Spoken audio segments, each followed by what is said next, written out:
prier. Père, entre tes mains, nous recommandons ce moment. Père, nous voulons que tu nous parles maintenant au nom de Jésus. Il est écrit dans ta parole, dans leur détresse, il envoya la parole nous a délivrés, la parole nous a guéris. Seigneur, est-ce que ta parole nous délivre ce matin au nom de Jésus? Est-ce que ta parole nous fasse du bien au nom de Jésus? Nous soumettons toute pensée captive à l'obéissance de l'Esprit au nom de Jésus. Nous implantons la croix de Jésus en ce lieu, que la croix parle au nom de Jésus. Nous voulons que l'Esprit de Dieu communique la vie ce matin au nom de Jésus. Nous voulons que l'Esprit de Dieu puisse se mouver en ce lieu au nom de Jésus. Qu'aucune personne ne sente le Seigneur comme elle est venue. Esprit de vie, communique la vie. Parle-nous. Nous détruisons toute force du diable, tout ce qui est de la lourdeur, tout ce qui s'oppose à la parole de Dieu. Nous les détruisons dans le nom puissant de Jésus. Nous avons ainsi prié. Amen. Est-ce que tu peux acclamer Dieu? Nous pouvons nous asseoir dans le nom de Jésus. Alléluia. Je vous salue dans le nom de Jésus. Est-ce que vous allez bien? Vous allez bien? Amen. Gloire à Dieu. Il est écrit, dans sa présence, il y a de l'abondante joie. Quand tu viens dans la présence de Dieu, sois rempli de joie. Même si dans ta vie, il y a des choses qui ne marchent pas encore, sois rempli de joie et aie la foi que Dieu va changer ta vie. Parce qu'il y a plusieurs personnes dans la Bible qui sont passées par des moments compliqués, mais elles ont fini par témoigner, car Dieu est fidèle et il ne se trompe pas de sa parole. Gloire à Jésus.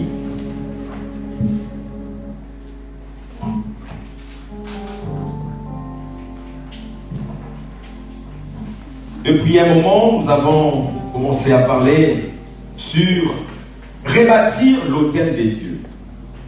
Rebâtir l'autel des dieux. Et ça, c'est le 3e dimanche. Normalement, on devait terminer aujourd'hui, mais nous ajoutons encore un dimanche. Alléluia. Est-ce que vous êtes contents avec ça? Gloire à Jésus. Donc nous allons terminer le dimanche prochain. Nous avons tellement beaucoup de choses à dire que Dieu nous amène à rajouter encore une semaine. Gloire à Dieu. Nous parlons des autels et nous sommes arrivés au point où nous avons parlé de ceux qui détruisent l'autel des dieux. Ceux qui détruisent l'autel des dieux. Et là, nous avons parlé des voleurs. Les voleurs qui détruisent l'autel des dieux. Je demande à la régie de nous préparer cet élément. Les voleurs. Les voleurs, c'est ceux qui détruisent l'autel des dieux. C'est ceux qui renversent l'autel des dieux. Nous avons dit que le veau était l'une des représentations divines les plus importantes en Égypte et dans tout l'Orient. À cette époque-là. À cette époque-là, en Égypte et partout en Orient, les gens adoraient le veau d'or. C'était un dieu, une divinité que les gens adoraient à cette époque-là. Et on a dit que le veau d'or était une idole que le peuple adorait à la place du vrai Dieu. C'était une idole que le peuple adorait à la place du vrai Dieu. Au lieu d'adorer Dieu, eux se prosternaient devant les idoles. Eux se prosternaient devant le veau d'or, qui était une divinité. Et on a dit que tout ce qui prend la place de Dieu, c'est le veau d'or. Tout ce qui prend la place de Dieu dans ta vie, c'est ça le veau d'or. Tout ce que tu aimes plus que Dieu, c'est ça le veau d'or. Ça, c'est le veau d'or. On voit ici le gens se prosterner devant ça. Est-ce que tu peux monter, je pense, 2 pages avant? Monte encore. Voilà, on commence ici. Nous voyons le peuple. Ça, c'est tout un peuple qui vient devant un veau d'or. Pour eux, c'est leur Dieu. Pour eux, c'est lui qui pourvoit leurs besoins. Pour eux, c'est lui le protecteur, le veau d'or. Tu peux passer. Nous voyons ici le veau d'or qui a la forme humaine, mais avec une tête de veau. Et tout le monde autour de lui s'agenouille et se prosterne devant lui. Passons, ça, c'est l'horreur. Ouais. Et ça c'est moderne. Ça, ce n'est pas l'ancien temps. Nous voyons les gens avec des costumes, ça c'est vraiment moderne. C'est actuel. Peut-être il y a une année passée, 2 ans passés, mais c'est actuel. Ces gens, c'est des dirigeants de ces mondes. Les gens qui prennent des décisions dans les entreprises, dans les sociétés, dans ce monde. C'est eux qui vont s'agenouiller devant le veau d'or. Ne vous en faites pas, quand ces gens prennent des décisions, c'est parce que dans l'occultisme, dans le secret, ils se sont préparés. Ils ont eu les instructions afin de pouvoir diriger ce monde. Nous voyons tout ce qui se passe aujourd'hui. Nous voyons tout ce que le gouvernement du monde entier essaie de mettre en place. Le monde entier veut avoir un seul gouvernement, veut avoir un seul dirigeant qui va conduire et qui va diriger tout le monde. Le monde entier est en train de préparer l'arrivée de l'Antichrist. Voilà pourquoi tous ces gens s'agenouillent devant le veau d'or. En réalité, ce que vous voyez, ce n'est pas seulement un veau, mais c'est tout un esprit, c'est un démon, c'est une divinité que les gens adorent. C'est le diable lui-même, c'est Lucifer, c'est lui qui conduit et qui dirige ce monde. Voilà pourquoi tous ces gens vont s'agenouiller devant lui pour l'adorer, pour avoir la puissance, pour avoir l'onction. Tout ce que tu aimes plus que Dieu, c'est le veau d'or. L'argent peut être le veau d'or. Tu aimes tellement l'argent plus que Dieu que ça devient une idole. C'est le veau d'or. Ta famille peut être un veau d'or. Ton travail peut être un veau d'or. Ton travail prend la place de Dieu. Tu l'aimes tellement plus que ça peut être un veau d'or. Ton mariage, ton mari, ton copain, ta copine, tu l'aimes plus que Dieu. S'il y a le programme de Dieu, tu préfères aller à tes programmes que venir dans le programme de Dieu. Tu l'aimes plus que Dieu. C'est ce qu'on appelle le veau d'or. Donc c'est ce qu'on a vu la fois passée. C'est ce que nous avons vu la fois passée. Donc ceux qui renversent ou qui détruisent l'autel de Dieu, premièrement, le veau d'or. Deuxièmement, il y a beaucoup de choses, mais aujourd'hui, je pense, je vais rajouter 1 ou 2. Après, on va passer à ce qu'on avait prévu pour parler aujourd'hui. Alléluia. Je veux qu'on lise la Bible dans les livres de Deutéronome, chapitre 18, versets 10 à 14. Deutéronome, chapitre 18, versets 10 à 14.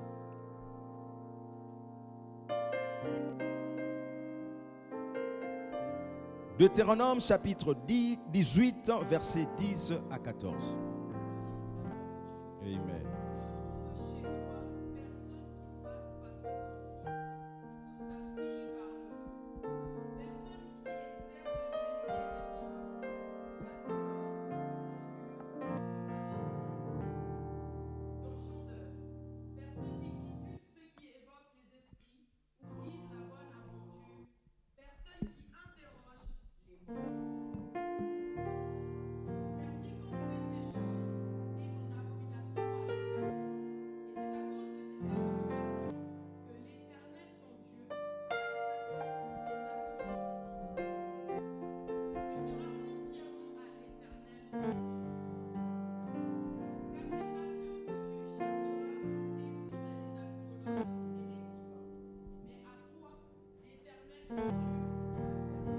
Alléluia. Est-ce qu'on peut acclamer pour la parole de Dieu? Si la première chose qui renverse l'autel de Dieu, c'est le veau d'or. La deuxième chose qui détruit ou qui renverse l'autel de Dieu, c'est consulter les augures, les devins, les enchanteurs et les magiciens. Dans l'ancien temps, c'était une pratique que les gens faisaient couramment. Et même aujourd'hui, les gens le font. Les gens vont aller consulter les augures. Les gens vont aller consulter les devins. Les gens vont aller consulter les enchanteurs. Ils vont chez les magiciens pour consulter. Un collègue au travail m'a dit, j'ai perdu la clé de ma voiture, je ne savais pas c'était où. Et il y a une personne qui m'a conseillé d'aller voir une dame qui essaye de voir tout ce que les gens ne peuvent pas voir. Il est parti consulter la dame et la dame lui dit exactement où était la clé de sa voiture. La dame a fait certaines cérémonies et le monsieur est parti exactement là où la dame m'avait dit. La clé était là. Il était étonné de voir, mais comment est-ce qu'elle peut voir? Comment elle peut voir? On peut dire que ce n'est pas mauvais, c'est des gens qui voient, c'est des voyants. Mais la Bible l'interdit. Pourquoi? Les augures, Les enchanteurs, les magiciens, c'est des gens qui travaillent avec des autels maléfiques. C'est des gens qui travaillent avec des autels sataniques. Si vous allez auprès d'eux, il y a une chambre, il y a une maison où il vous fait entrer. Et vous allez voir qu'il y a une table, il y a à côté des livres, des statues. Il invoque des esprits. Ce qu'il fait là, c'est déjà un autel. Or, nous avons dit que l'autel, c'est le lieu de rencontre entre les esprits et l'homme. L'autel, c'est là où c'est une porte d'entrée, une porte qui permet aux esprits de pouvoir entrer sur la terre. Parce que nous, les hommes, nous sommes physiques, nous sommes naturels. Mais pour que le surnaturel vienne nous impacter, ça passe au travers d'une porte qu'on appelle l'autel. Tout ce que vous voyez chez les marabouts, chez les devins, chez les magiciens, c'est des autels, c'est-à-dire le lieu où ils invoquent des esprits. Une fois que tu mets ton pied chez un magicien, chez un féticheur, ça veut dire que tu viens ouvrir les portes spirituelles. Mais ici, ce n'est pas le vrai spirituel, c'est-à-dire le spirituel des dieux qui vient en toi, mais c'est le spirituel côté obscur qui vient dans ta vie. Dieu savait ces choses. Voilà pourquoi il a interdit à la nation Israël de consulter les magiciens, de consulter les augures, d'aller chez les féticheurs. Aujourd'hui à l'église, même les enfants de Dieu vont aller voir les féticheurs. Aujourd'hui même à l'église, les enfants de Dieu vont aller consulter pour savoir ce qu'il y a dans sa vie. Il y a une différence entre prophète et augure ou devin. Il y a une différence entre prophète de Dieu et un magicien ou un enchanteur. Il y a une différence parce qu'un prophète de Dieu, il le fait avec l'esprit de Dieu. Mais un enchanteur et un magicien, il le fait avec l'esprit du diable. Tous les deux travaillent dans le monde spirituel, mais le monde spirituel a deux côtés. Le monde spirituel a un côté obscur et un côté qu'on appelle la lumière, le Dieu de la lumière. Si tu viens à l'église où on te dit, on parle de ta vie, ça c'est Dieu qui parle et qui révèle. Mais si tu vas voir ou consulter un magicien, consulter un enchanteur, là c'est un démon qui montre à cette femme ou à cet homme ce qu'il y a dans ta vie. Or, le diable, si tu lui donnes la main, il prend tout ton bras. Le diable, si tu lui donnes ton bras, il prend tout ton corps. Parce qu'il est comme ça. Il ne demande pas de permission pour entrer. Il ne demande pas de permission pour opérer. Et ces choses, c'est ce qui détruisait l'autel de Dieu. Parce qu'en Israël, les gens ne voulaient plus aller auprès de Dieu, mais ils allaient vers les prophètes de Baal, vers les enchanteurs, les magiciens, vers les astrologues pour consulter. Une fois que tu le fais, c'est une porte spirituelle, diabolique qui s'ouvre dans ta vie. Même si tu ne le vois pas aujourd'hui, mais puisque tu as mis ton pied là-bas, c'est la porte de toute ta famille qui est ouverte. Je connais quelqu'un qui était malade. Il est parti voir le médecin, mais sa maladie ne partait pas. Il n'était pas guéri. On dit, va consulter quelqu'un qui guérit les gens avec des esprits. Il est parti voir cet homme, couché par terre. Cet homme a fait des incantations, des cérémonies. Après un temps, la maladie est partie. Cet homme a dit, waouh, ce monsieur est fort, ce monsieur est puissant. J'étais malade, je suis guéri. Or, ils ne savent pas que si tu vas faire le pacte avec le diable, il te donne ce que tu as. Mais il va prendre plus, même de génération en génération. Lui était guéri, mais une porte spirituelle était ouverte au niveau de sa famille. Il est guéri, mais après un temps, c'est son neveu qui était mort. Il y a eu échange, il y a eu remplacement. Le diable va échanger ta vie contre ton fils, contre ton enfant, contre ta femme, contre un des membres de ta famille pour te donner ce que tu as besoin. C'est pour cela que Dieu a interdit aux gens d'aller consulter les marabouts, les devins. Les gens qui vont aller, si vous vous promenez, un jour j'étais à Paris, je sors, je ne sais plus c'était où, je sors d'un métro je pense, et je vois une dame qui vient auprès de moi. Il dit, monsieur, je n'ai pas de ticket pour passer ici. Est-ce que tu peux mettre ta carte que moi je te suive derrière pour passer? Parce que ça se passe beaucoup à Paris. Quelqu'un qui n'a pas de billet de train, ticket de train, il attend seulement quelqu'un qui a une carte. Quand il met, il l'ouvre. Lui, il le suit derrière, il entre. C'est comme ça qu'on fait. Donc, je viens, je pose ma carte, la porte s'ouvre et la dame me suit derrière. Il me dit, merci. Après, il me dit, attends. Est-ce que tu peux me montrer ta main? Je vois quelque chose sur ta tête, une étoile qui brille. Tu peux me montrer ta main? Je le regarde comme ça. J'ai dit, vous avez de problème, madame? Je suis parti parce que je suis un averti. Ces gens-là, ils savent voler même la chance d'une personne. Il peut t'appeler comme ça, tu viens, il prend ta main, il commence à dire, je vois des signes, toi tu as une grande destinée. Tu seras une grande personne. Il commence à deviner juste avec tes mains. Mais toi, tu ne sais pas ce qu'il fait. C'est une porte spirituelle qu'il ouvre dans ta vie. La porte spirituelle, ce n'est pas l'Esprit de Dieu qui vient, mais c'est une entité, une puissance diabolique qui peut venir s'installer dans ta vie. Moi, je savais ça. Je regardais, je suis parti.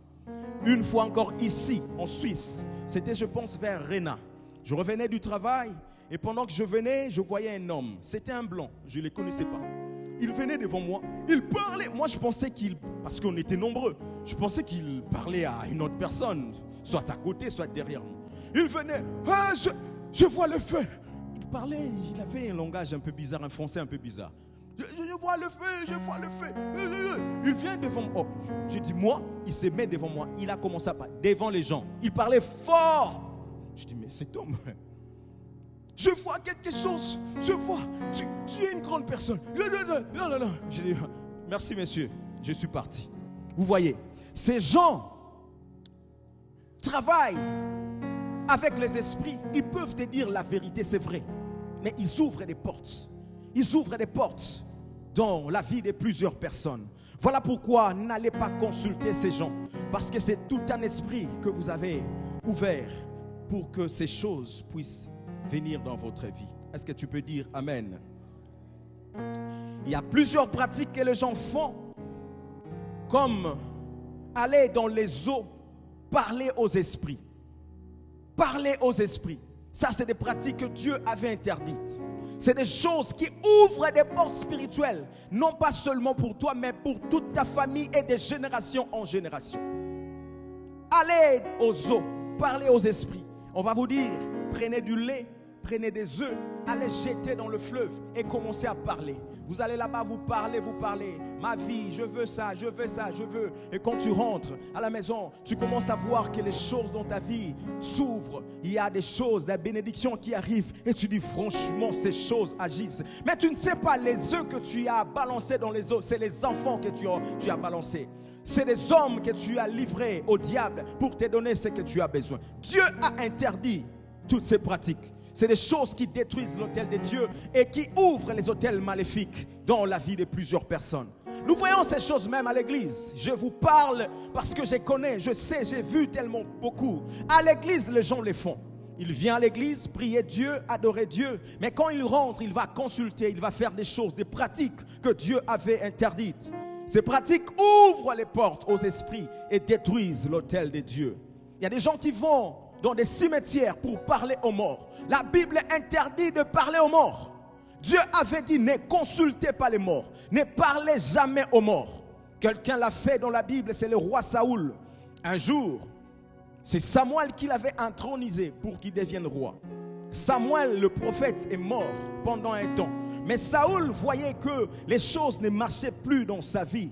Dans sa royauté, les choses ne marchaient plus. C'est Saoul, qu'est-ce qu'il a fait? Il a fait l'abomination, une chose que Dieu avait interdite.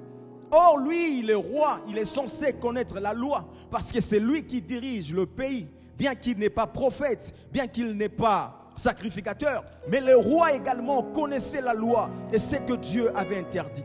Mais Saoul va consulter une femme. Il va consulter une femme qui faisait la divination. Mais qu'est-ce qu'il fait? Il va se déguiser pour que les gens ne sachent pas que c'est le roi. Il porte un manteau bizarre, il fait des cheveux bizarres, il met des trucs, il venait comme un vieillard. Il venait, oh c'était le roi Saoul. Il arrive dans la maison de cette femme qui faisait la divination, qui invoquait les esprits, qui invoquait les morts. Saoul entre et la dame dit, oui, qu'est-ce que tu veux que je fasse pour toi? Saoul a commencé à trembler comme si c'était un vieux. Madame, peux-tu m'invoquer un esprit? La femme a dit, oui, c'est mon travail. Moi, j'invoque les esprits des morts. Même les gens qui sont morts il y a longtemps, je peux l'invoquer. J'appelle son esprit et son esprit apparaît. Une chose que je suis en train ici, je suis étonné que cette femme sait voir les choses. Mais cette femme n'a pas compris que c'était Saoul. Ah, voilà pourquoi il y a une différence entre la prophétie qui vient de Dieu et la divination. Il y a une différence entre la prophétie qui vient de Dieu et des gens qui vont consulter des esprits pour leur parler. Il y a toujours une différence. C'est le roi qui vient, mais la femme sait voir les choses, sait lire les choses, mais elle n'arrive pas à comprendre que c'est le roi. Le roi s'est déguisé. Ah, je vous dis, la seule vérité se trouve à Jésus. La seule vérité, c'est le Saint-Esprit qui la donne. La seule vérité, c'est l'Esprit de Dieu qui la donne. Parce que ces gens-là tâtonnent. Même le diable ne connaît pas tout. Même le diable ne sait pas toutes choses. Il n'est pas omniscient. Il ne connaît pas toutes choses. Saoul entre et il dit à la femme, invoque-moi l'esprit de Samuel. La femme a commencé à faire des incantations, des invocations. Il invoquait les esprits. Après, la femme dit, je vois un vieillard avec un manteau qui arrive. Il demande à Saoul, mais c'est vraiment lui que tu veux? Saoul a dit, oui, invoque son esprit, invoque son esprit. La femme a vu un vieillard revêtu d'un manteau qui venait vers lui, qui venait vers elle, c'est l'esprit de Samuel qui venait. Il était rempli de gloire. Et quand il arrive, il avait tellement la forte gloire que la femme était paniquée. Hey, qu'est-ce que je vois? L'onction de l'homme de Dieu qui est mort, ça fait longtemps. Mais quand il ressuscite, quand son esprit vient, même la dame qui a invoqué Samuel a paniqué, a eu peur. Je vois un vieillard avec un manteau qui arrive avec la gloire. Mais qu'est-ce que c'est? Qu'est-ce que c'est? Et c'est là où la femme, quand elle regarde, elle a compris que c'était Saoul. La femme a dit, mais pourquoi tu m'as menti? Pourquoi tu m'as menti? Lui c'est qui? Il dit, c'est un prophète. Mais pourquoi tu me fais appeler un prophète si puissant? Mais son esprit est quand même venu. Et Samuel qui commence à parler à Saoul. Pourquoi as-tu troublé mon repos? Vous qui allez invoquer les morts, vous troublez leur repos. Vous qui allez invoquer les esprits, vous troublez leur repos. Et bien même qu'ils vous donnent des réponses, derrière cela, il y a des conséquences. Samuel dit, qu'est-ce que tu veux? Saoul a dit, vraiment, la royauté, je n'arrive plus à diriger. Il y a tel problème, tel problème, tel problème. Samuel a dit à Saoul, puisque tu as dérangé mon repos, ton royaume sera divisé. Dieu va arracher ton pouvoir et tu vas mourir. Saoul dit, mais non, il a dit, tu vas mourir. Et son esprit partait, tu vas mourir. L'esprit partait, mais avec une gloire pas possible. La dame qui a invoqué l'esprit de Samuel a paniqué, a eu peur. Et le roi a dit, non, n'aie pas peur. Je ne veux pas t'arrêter. Parce qu'à cette époque-là, c'était aussi interdit qu'il y ait des femmes ou des hommes qui fassent la divination. Voilà la conséquence pour les gens qui invoquent les morts. Ils viennent vers vous, mais c'est des esprits. Cette femme a pu invoquer l'esprit de Samuel. Mais les autres que vous allez invoquer, ce n'est pas votre grand-père. Ce n'est pas votre père qui est mort. Parce que la Bible dit qu'il est destiné aux hommes de mourir une seule fois. Après quoi vient le jugement. Quand vous invoquez, vous voyez que c'est le visage de votre grand-père. Mais en réalité, c'est un esprit mauvais. C'est un démon qui apparaît pour vous parler. Dieu avait interdit cela. Il y a des gens jusqu'à aujourd'hui qui vont dans le cimetière. Papa, depuis que tu es mort, nous ici, les choses ne marchent pas. Tu commences à parler, Tu amènes des fruits, tu déposes sur les cimetières. Tu amènes des oranges, Il y a une différence entre aller arranger, nettoyer la tombe de ton parent, de ton frère qui est mort. Nettoyer la tombe pour que ça soit propre, oui. Mais aller parler aux esprits, invoquer les morts, ça c'est interdit dans la parole.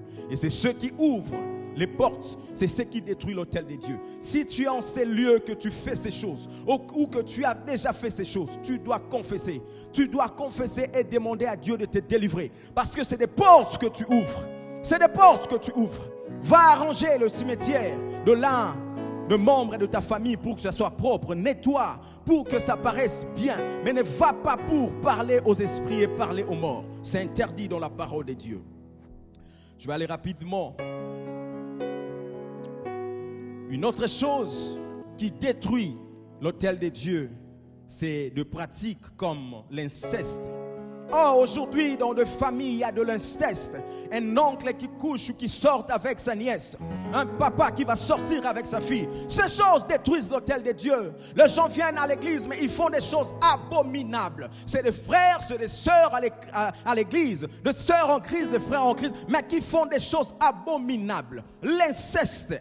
La Bible dit, tu ne connaîtras pas la nudité de ton père, ni de l'un des membres de ta famille. Mais aujourd'hui, même à l'église, plusieurs personnes viennent, même des filles innocentes qui ont été violées par les membres de leur famille. Ces choses ouvrent des voies à des esprits. Ça ouvre des portes à des esprits. Si tu es en ces lieux où tu connais quelqu'un qui a fait ça ou qui continue à le faire, tu dois dire à cet homme de venir vers Dieu, de venir vers Dieu, de venir vers Dieu, parce que sa fin sera horrible et terrible. Dieu a interdit ces choses.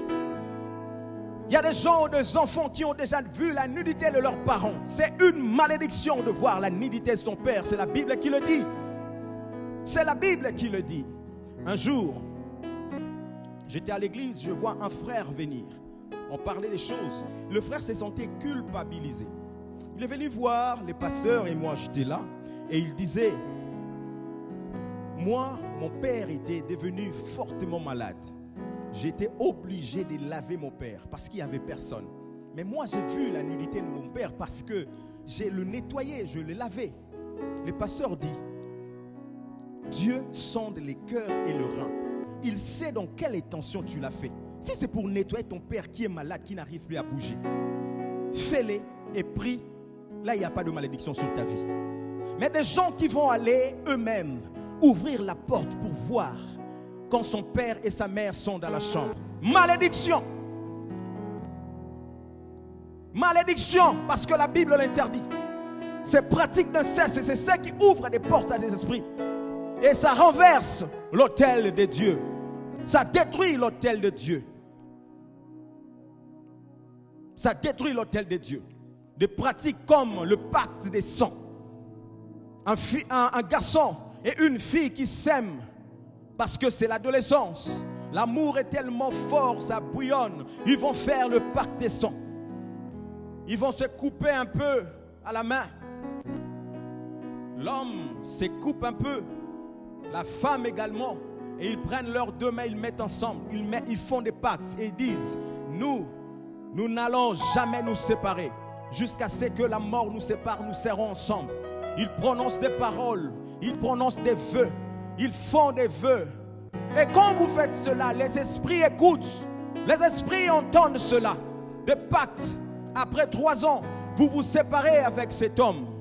Tu as grandi, mais tu continues à voir cet homme dans tes rêves. Parce que vous êtes liés l'un et l'autre par l'esprit. Les pactes des sangs sont des choses qui détruisent l'autel de Dieu. Qui ouvrent la voie aux esprits mauvais d'entrer. Je suis amoureux. Je suis amoureux. Voilà pourquoi la Bible dit dans Cantique des Cantiques, ne réveillez pas l'amour avant qu'elle s'éveille. Ne réveillez pas l'amour. Même si vous êtes amoureux, c'est le cœur qui aime, mais votre tête doit fonctionner. Il y a des gens qui aiment, la tête ne fonctionne plus, les yeux ne fonctionnent plus. Il va comme ça à l'aveuglette. Il fait tout ce qu'on lui dit parce qu'il est amoureux ou amoureuse. Faire des pactes des sangs, ça ouvre des portes de voie à des démons, à des esprits mauvais d'hanter votre vie. Ceux qui l'ont fait, même si vous êtes séparés, puisque vous avez prononcé des paroles. Et un homme qui l'a fait, il disait, moi je suis déjà séparé d'une femme. J'ai continué à la voir la nuit. Donc, je ne sais pas, comme femme de nuit. Mais il y a une chose que je remarque. Si elle tombe malade, moi là où je suis, obligatoirement je dois être malade. C'est comme si nous sommes liés l'un et l'autre, alors que nous sommes pas ensemble. Si cette femme commet un accident, je vous dis, 2 ou 3 jours après, moi je dois connaître un accident. Avant, je ne comprenais pas. Quand je fais un accident, j'entends, oh, elle aussi a fait un accident, ça fait 2 jours. Quand je suis malade, elle aussi, je ne comprenais pas. Mais après, j'ai commencé à suivre les événements, la succession des événements. J'ai vu que tout ce qui arrivait à cette femme, ça m'arrive aussi. Et on dit, mais qu'est-ce qu'il y a? Quand nous étions jeunes, amoureux, nous avons fait des pactes des sangs.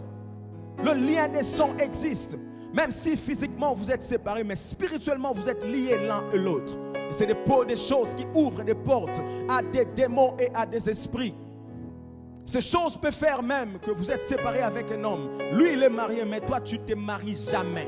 Tu ne trouves jamais un homme. Parce que tu as déjà un homme. Vous avez déjà des pactes des sangs. Si Dieu a dit que nous puissions rebâtir l'autel, parce que Dieu a vu beaucoup de choses dans nos cœurs qui ne l'honorent pas. Et Dieu veut que nous puissions rebâtir l'autel de Dieu qui a été détruit. Vous savez, quand nous parlons de ces choses, les hôtels, on peut venir ici, commençons maman, détruisons les hôtels. Seigneur, je bâtis l'autel. Ça ne fonctionne pas comme ça. Ça ne marche pas comme ça. Combien de fois tu as fait des prières d'autorité, tu as chassé les esprits, mais ces choses reviennent. Parce que quand on est ignorant, on est comme voué à l'échec. Quand on est ignorant, on ne connaît pas les choses, on tâtonne, on tourne à rond. Voilà pourquoi la Bible dit que mon peuple périt parce qu'il lui manque la connaissance. Tu as besoin de la connaissance. On ne détruit pas les hôtels comme ça. Non, ça ne fonctionne pas. On ne fonctionne pas. Tu ne peux pas commencer à rebâtir l'autel de Dieu tant qu'il y a les hôtels maléfiques, diaboliques dans ta vie ou dans ta famille. Il faut commencer par un processus afin de faire cela. Voilà pourquoi dans notre texte de base, la Bible dit, quand les prophètes de Baal ont invoqué les esprits, ont invoqué leur Dieu pour qu'ils répondent par le feu, ils ont échoué, il n'y avait pas de feu. Mais la Bible dit, autour d'Élie, à l'heure de l'offrande, Élie commence à dire, il s'élève et dit au peuple, approchez-vous de moi. Approchez-vous de moi. Le peuple s'approcha d'Élie. Et il est écrit, Élie a commencé à rebâtir l'autel. Il a mis de pierre, il a mis de bois. Mais qu'est-ce qu'il fait? Il va creuser tout autour.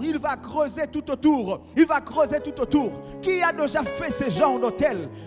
Nous avons seulement besoin du sacrifice, de bois, du sacrifice et du feu pour l'autel. Mais lui va faire le contraire. Il va creuser tout autour. La Bible dit que ce qu'il a creusé, si tu regardes bien, c'était environ 24 coudées de trous qu'il avait fait. Il a creusé. Après avoir creusé, qu'est-ce qu'il va faire? Il va dire aux gens, prenez 3 cruches d'eau. Les gens ont pris 3 cruches d'eau.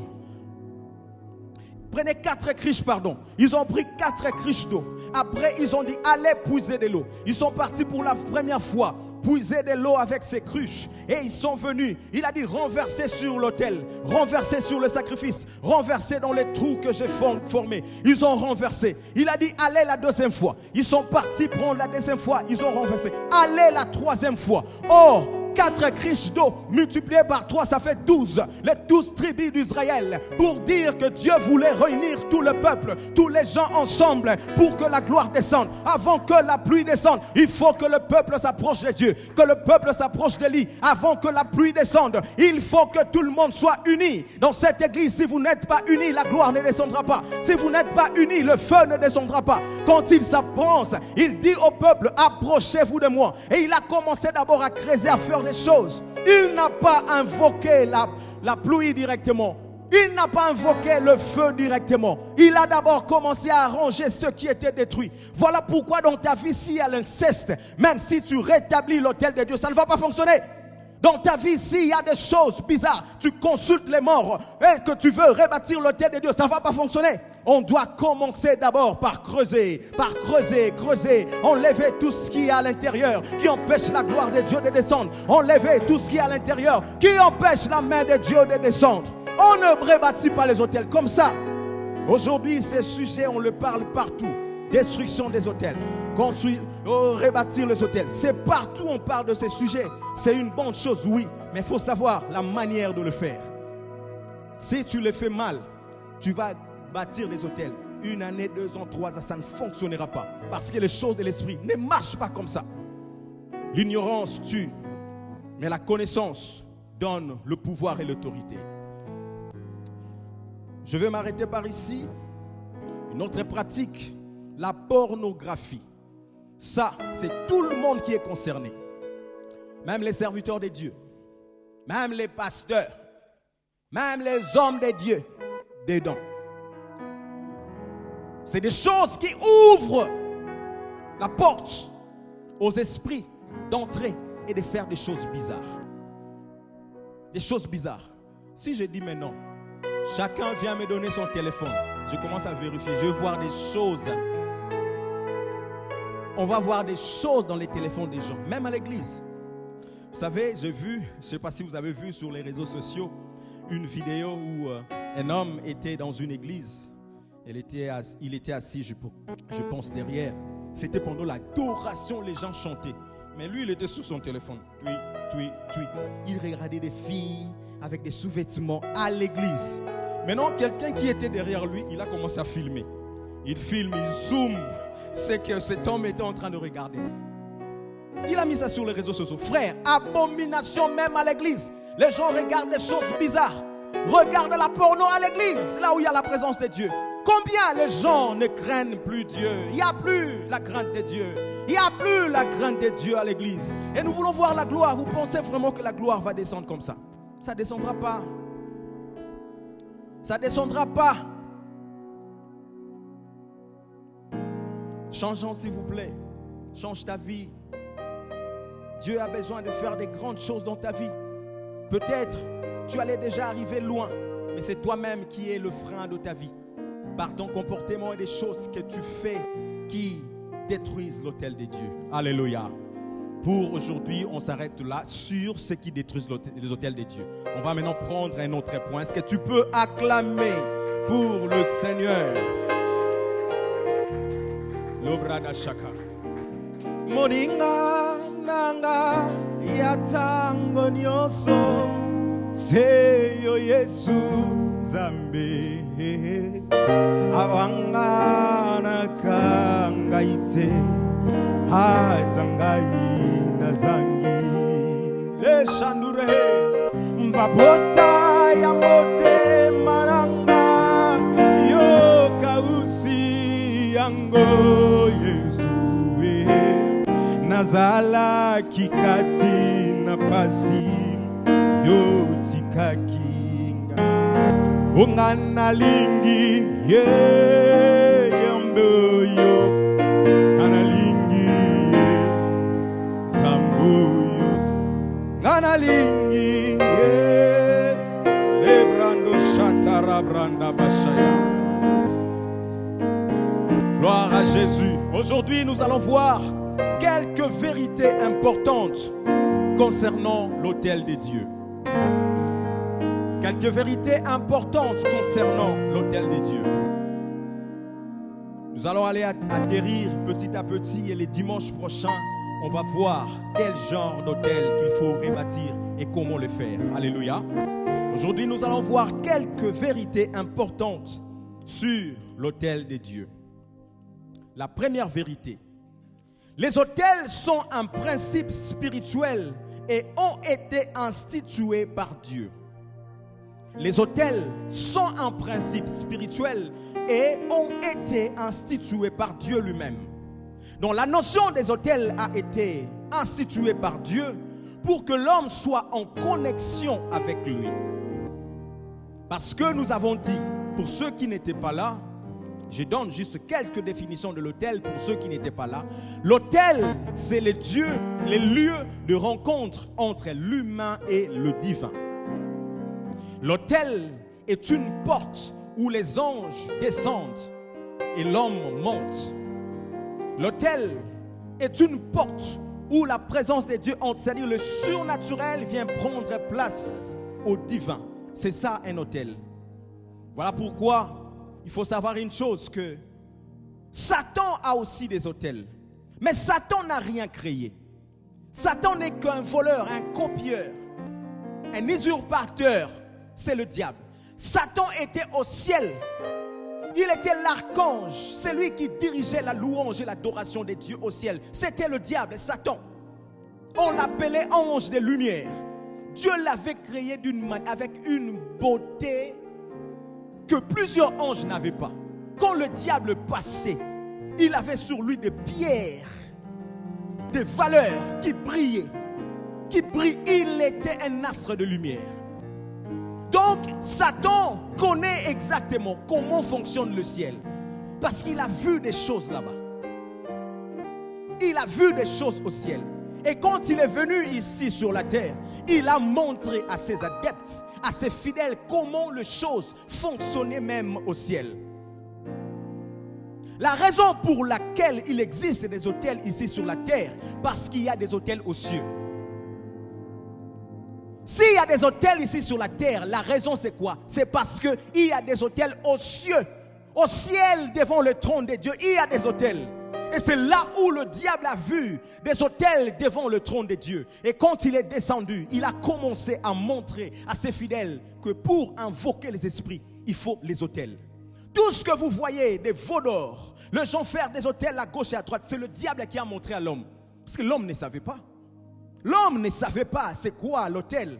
Mais le diable a montré à ses fidèles. Frères, dans ce monde, il n'y a aucun occultiste qui n'a pas un autel. Ça n'existe pas. Tous les occultistes et tous les satanistes ont un autel. Ça peut être une chambre, ça peut être un lieu, une table où il met des bougies.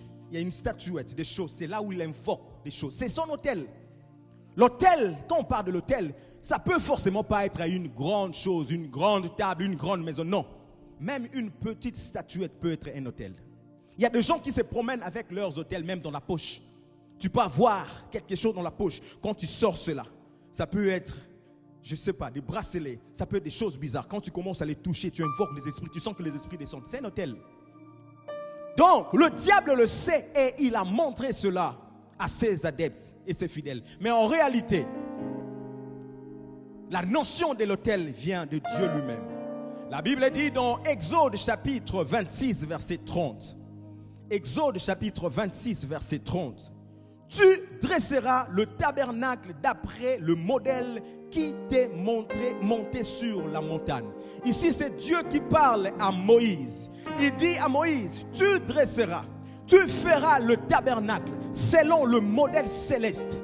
Le modèle que je t'avais montré sur la montagne. En réalité, quand Moïse est parti sur la montagne, il faisait des jours et des jours, des fois 40 jours.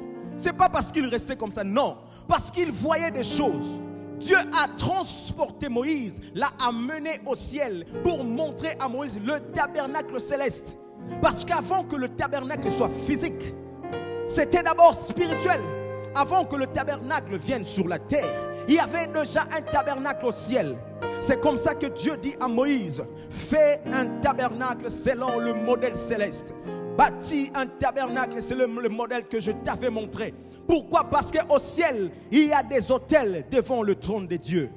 La Bible dit dans Apocalypse chapitre 8, versets 3 à 4. Apocalypse 8, 3 à 4. Je lis directement. Et un autre ange vint et il s'éteint sur l'autel. Au ciel, un ange vint et il s'éteint sur l'autel, ayant un encensoir d'or. On lui donna beaucoup de parfums. Je vais lire là-bas. On lui donna beaucoup de parfums, afin qu'il les offre avec les prières de tous les saints sur l'autel d'or qui est devant le trône. Je vais expliquer ici. Ici, c'est Jean, dans le livre d'Apocalypse, qui est en train de voir des choses au ciel. Il voit un ange sur l'autel de Dieu. Et cet ange avait un encensoir. C'est quoi un encensoir? C'est plus l'église catholique qui utilise ça. Vous voyez, quand le prêtre entre, ils ont dans leurs mains quelque chose. Ils mettent l'encens à l'intérieur. Il y a la fumée qui sort et ils font comme ça. Ils font comme ça sur les gens. C'est ça l'encensoir. En fait, l'encensoir, c'était pour brûler les parfums, pour brûler l'encens. Mais le prêtre catholique qui le fait, il a vu ça où? Ces modèles viennent du ciel. C'est là. L'ange avec l'encensoir. La même chose que le prêtre fait comme ça. L'ange au ciel, devant l'autel de Dieu, avec l'encensoir. Et l'encensoir d'or. On lui donna beaucoup de parfums. Donc au ciel, il y a de parfums. Or, dans le tabernacle de Moïse, que je vous avais montré l'autre fois, la régie nous mettra cette image après. Dans le tabernacle de Moïse, il y avait l'autel d'or dans le lieu saint. Or ici, écoutez maintenant, le parfum afin qu'il les offre avec les prières de tous les saints sur l'autel d'or qui est devant le trône. Donc devant le trône, il y a l'autel d'or, là où les anges offrent de parfums. Or dans les tabernacles, il y avait un autel d'or. On offrait quoi dans l'autel d'or? Les parfums. Parce que j'avais dit, dans le tabernacle, il y avait au total 2 autels. Il y avait un autel au parvis où on amenait des sacrifices. Ça, c'est l'autel des holocaustes. Mais quand tu entres dans le lieu saint, il y avait un autel d'or ou encore un autel de parfum. Là où on sacrifiait, on donnait les parfums. Maintenant, où est-ce que Moïse a vu ça? Dieu a dit à Moïse, construis l'autel et le tabernacle selon le modèle céleste, selon ce que tu as vu au ciel. Donc tout ce que Moïse a fait, il a vu ça au ciel, c'est ça. Devant le trône de Dieu, il y a des autels. Devant le trône de Dieu, il y a l'autel d'or où on offre de parfum. L'ange mélange le parfum avec des prières de saints. Et quand ça monte, ça donne une bonne odeur. Les prières que tu fais, c'est de parfum, des bonnes odeurs qui montent devant l'Éternel. Qui montent devant l'Éternel. Et ce que j'aime, verset 4, la Bible dit, la fumée des parfums monta avec les prières de saints de la main de l'ange devant Dieu. Oui. On continue. Et l'ange prit l'encensoir, le remplit du feu de l'autel. C'est là où je suis intéressé. L'ange prit l'encensoir, le remplit du feu de l'autel. Donc même au ciel devant Dieu, dans cet autel, il y a le feu. Il y a le feu. Parce qu'il n'y a aucun autel sans feu. Parce que l'holocauste ou le sacrifice qu'on doit mettre dessus, il faut mettre du feu pour que le sacrifice brûle, afin que l'odeur monte jusqu'au ciel. Or, au ciel, sur l'autel devant Dieu, il y a le feu, le feu, le feu, le feu. Voilà pourquoi ce que nous faisons ici, ce n'est pas le modèle d'un homme, ce n'est pas la parole d'un homme, mais c'est une révélation de Dieu. Parce qu'il est lui-même l'auteur des autels. Il est lui-même l'initiateur des autels. Quand il donne la parole, rebâtit l'autel, parce qu'il sait que l'autel a été détruit. Or, si l'autel est détruit, la gloire de Dieu ne pourra pas descendre. Ce que nous faisons ici, c'est le modèle qu'il y a dans le ciel. Beaucoup de gens parlent, mais vous parlez trop des autels, vous parlez trop des chats. Tu es un ignorant. Tu es un ignorant et tu vas mourir. Sans autel, il n'y a pas de porte d'entrée au ciel. Sans autel, il n'y a pas de porte où les anges montent et descendent. Sans autel, il n'y a pas d'accès. Le diable le sait très bien. Vous savez, des fois, les occultistes se moquent des chrétiens. Ils disent, vous êtes chrétiens, vous criez Jésus, Jésus, mais des fois, vous êtes ignorants sur les choses spirituelles. Et c'est vrai. Beaucoup de chrétiens sont ignorants des choses spirituelles. Mais nous allons arriver. Je donne encore un dernier verset sur ça. Or, Dieu avait dit à Moïse, dans Lévitique, que le feu brûlera continuellement sur l'autel. Brûlera continuellement sur l'autel. Donc, ce que Moïse a fait, le feu brûlait continuellement, 24 heures sur 24. C'est ce qui était au ciel. Le feu de l'autel devant Dieu brûle matin, midi, soir, 24 heures sur 24. Donc, tout ce que Moïse avait fait, c'était le modèle céleste. Mais ici, c'est Jean qui parle. Donc, vous allez voir que Moïse parle des autels. Moïse parle des autels dans le livre de Genèse. Donc, c'est-à-dire, c'est le livre du commencement. Il parle de cela à partir de Exode. C'est le livre du commencement de la Bible. Et Jean vient parler de ça en Apocalypse, le livre de la fin. Dans toute la Bible, c'est l'affaire des autels. C'est l'affaire des autels dans la Bible. Dans Apocalypse chapitre 9, verset 13, la Bible dit: le 6e ange sonna de la trompette et j'entendis une voix venant des 4 cornes de l'autel d'or qui est devant Dieu. Est-ce que la régie peut nous balancer l'image? Je pense que c'est la 4e page où il y a un autel. J'avais dit que je vais expliquer c'est quoi les cornes qu'il y avait sur l'autel qu'on avait vu l'autre fois. Apocalypse 9, 13. Mettez l'image, moi je vais lire directement. Apocalypse 9, 13. Le 6e ange sonna de la trompette et j'entendis une voix venant des 4 cornes. Des 4 cornes de l'autel d'or qui est devant Dieu. Voilà. Ça, c'est l'autel. C'est cet autel qu'on retrouvait dans le tabernacle. Ça, c'est ce que Moïse avait fait. Vous voyez, il y a 4 côtés. Mais sur chaque côté, il y a quoi? Les cornes, hein? Il y a des cornes. Ça, c'est terrestre, c'est ce que Moïse avait fait. Il y avait des cornes. Mais maintenant, nous lisons dans la Bible. Ça, Moïse l'a fait au commencement de la Bible. Mais Jean vient à la fin en Apocalypse. Quand il entre dans le ciel pour voir les autels, Jean est en train de voir. Il dit, le 6e ange sonna de la trompette et j'entendis une voix venant des 4 cornes de l'autel d'or. Donc sur l'autel au ciel, c'est parfaitement comme ça. Bien que ça c'est physique, tu vois. C'est juste l'ombre de ce qu'il y a au ciel. Mais il y a 4 cornes et le voix sortait de ces 4 cornes. Donc c'est des cornes qui parlent devant l'autel de Dieu. Les cornes qui parlent devant l'autel de Dieu. Donc tout ce que nous vous montrons ici, ce n'est pas des choses que l'homme a fabriquées lui-même. C'est des choses qui viennent de Dieu lui-même. Parce que Dieu est l'initiateur des autels. Et quand il vous dit de rebâtir l'autel, parce qu'il sait, il connaît, il sait pourquoi il le dit. Alléluia. Gloire au Seigneur. Nous passons rapidement. Deuxième vérité par rapport à l'autel. Deuxième vérité à savoir, le premier homme à utiliser le mot autel, c'était Noé.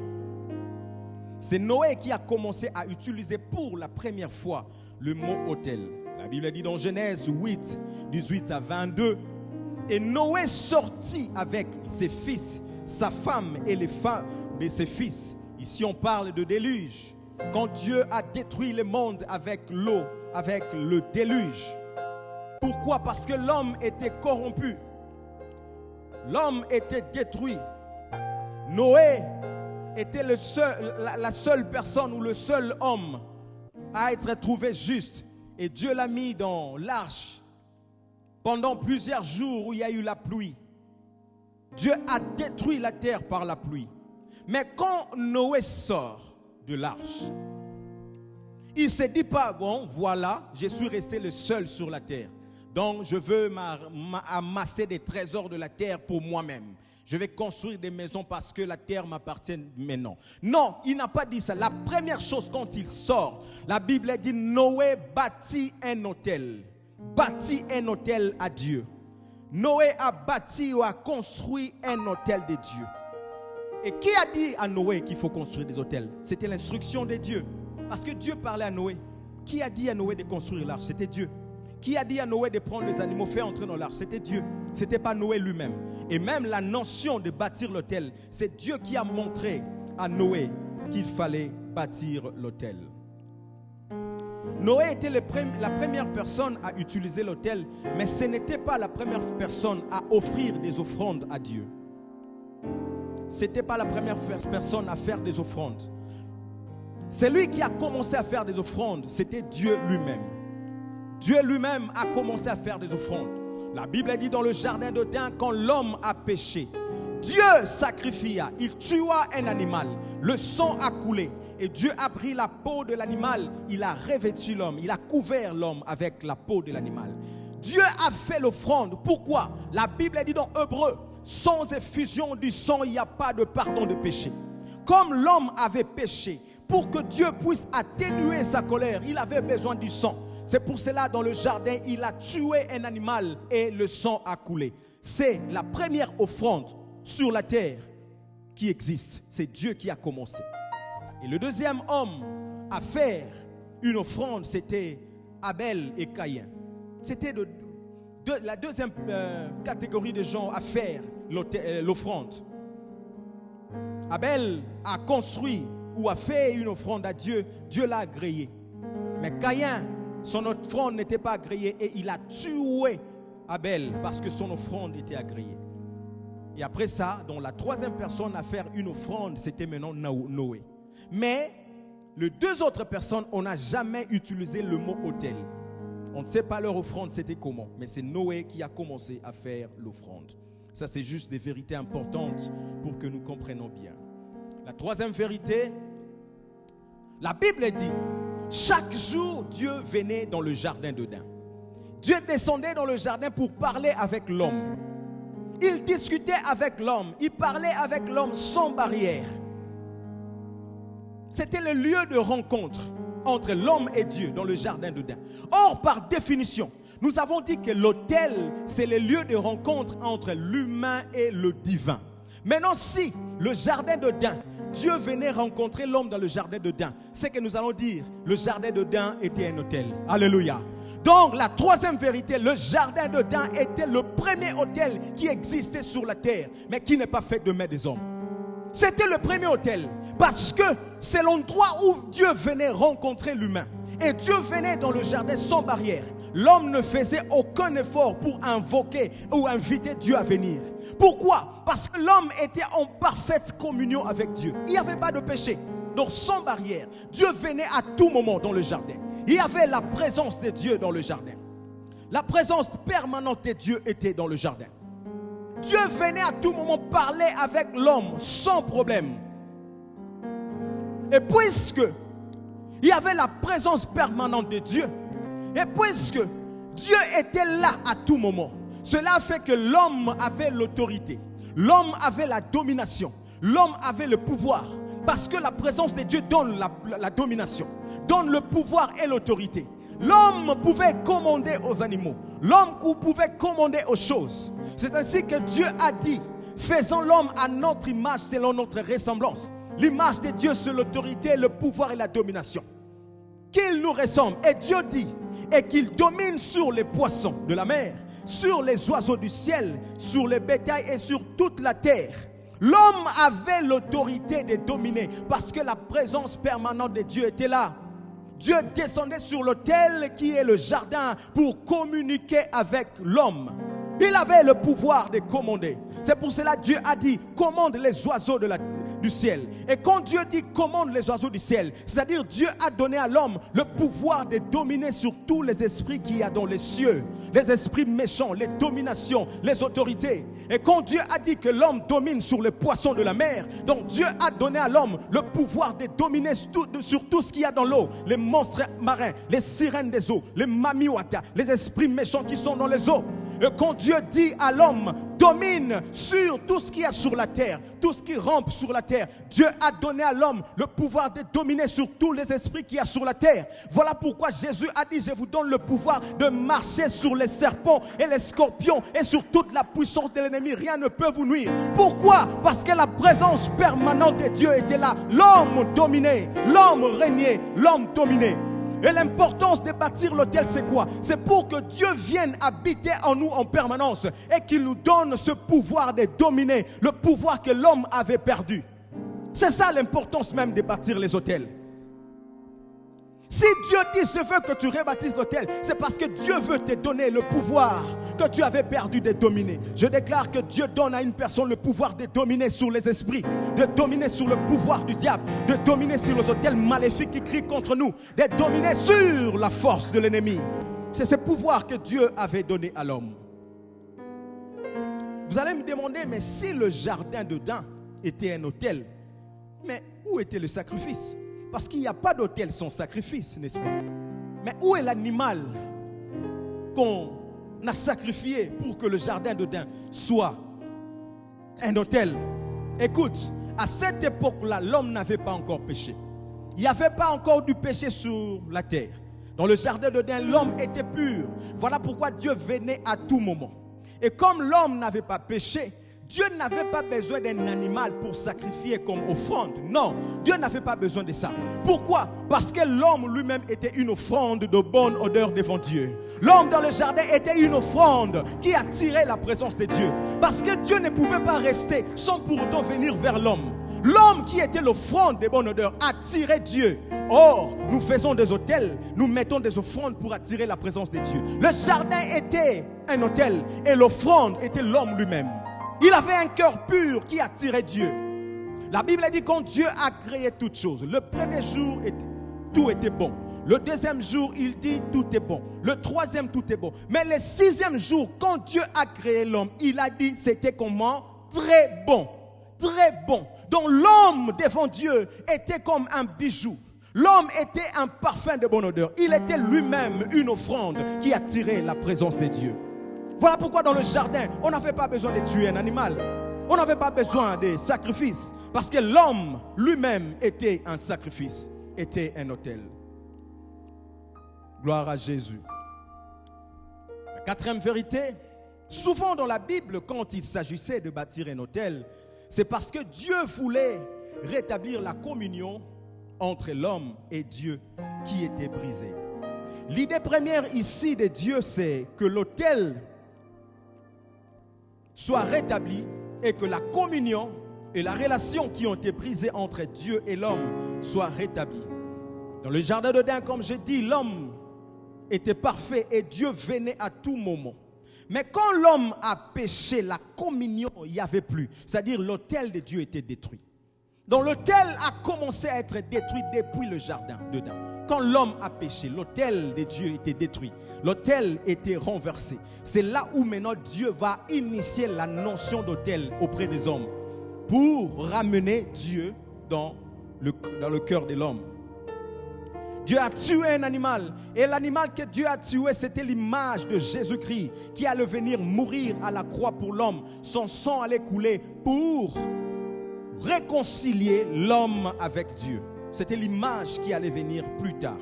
Et c'est ce que Noé a fait plus tard. Lui aussi, il a bâti un autel. Pourquoi? Parce que ses prédécesseurs avaient détruit l'autel. Il y avait du mal dans le monde. Il y avait le mélange dans le monde entre les géants et les fils des hommes. Les hommes habitaient avec les géants. Or, les géants n'étaient pas une race que Dieu avait créée. D'où viennent les géants? La Bible dit que les fils de Dieu ont envié les filles des hommes. Les fils de Dieu, c'est qui? C'est les anges déchus que Dieu avait chassés du ciel, qui sont devenus des démons. Ils ont envié les filles des hommes. Ils ont dit, waouh, les filles des hommes, elles sont belles. Hein? Les esprits, regardez, ils ont envié les filles des hommes.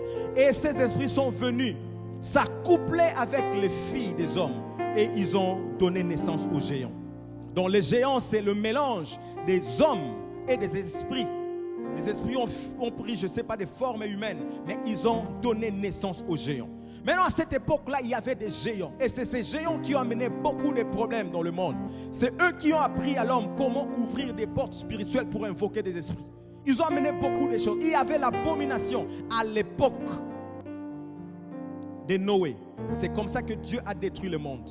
Et quand le monde est détruit par le déluge, la première chose que Noé commence à faire, c'est rebâtir l'autel. L'autel qui avait été détruit avant. Donc à tout moment où on parle de la notion de l'autel, c'est pour que l'homme puisse remettre son alliance avec Dieu, se réconcilier avec Dieu. L'idée ici pour Noé, c'est que quand il bâtit l'autel, il dit, Dieu, je veux que tu sois au commencement de tout. Que toi seul et seul commence toutes choses et dirige toutes choses. La cinquième chose, on tend vers la fin. La cinquième vérité à savoir, et ça j'aime beaucoup. L'autel le plus puissant qui existe dans l'univers, c'est la croix de Jésus. Alléluia. L'autel le plus puissant, le plus grand qui existe, c'est la croix de Jésus. La croix de Jésus, c'est un autel. Je vais vous montrer comment la croix de Jésus est un autel. Le plus puissant autel qui dépasse tous les autels sur la terre, c'est la croix de Jésus. Est-ce que tu peux diminuer un peu le clavier? Mehdi, s'il te plaît, diminue un peu, voilà. L'autel le plus puissant qui existe, c'est la croix de Jésus. Pourquoi? En réalité, quand Jésus est monté sur le mont Calvaire pour être tué, c'est les Romains qui ont donné à Jésus le bois. C'est-à-dire c'était sa croix. On va pendre cet homme sur cette croix. C'était le bois. Jésus a transporté lui-même le bois qui allait le transporter pour être pendu, être tué. Mais quand ils arrivent, on va pendre Jésus sur la croix. Ce bois que les Romains avaient donné à Jésus va devenir un autel puissant. Pourquoi la croix est un autel le plus puissant sur la terre? Parce que le sacrifice qui est mis sur cet autel, c'est le plus grand sacrifice qui existe.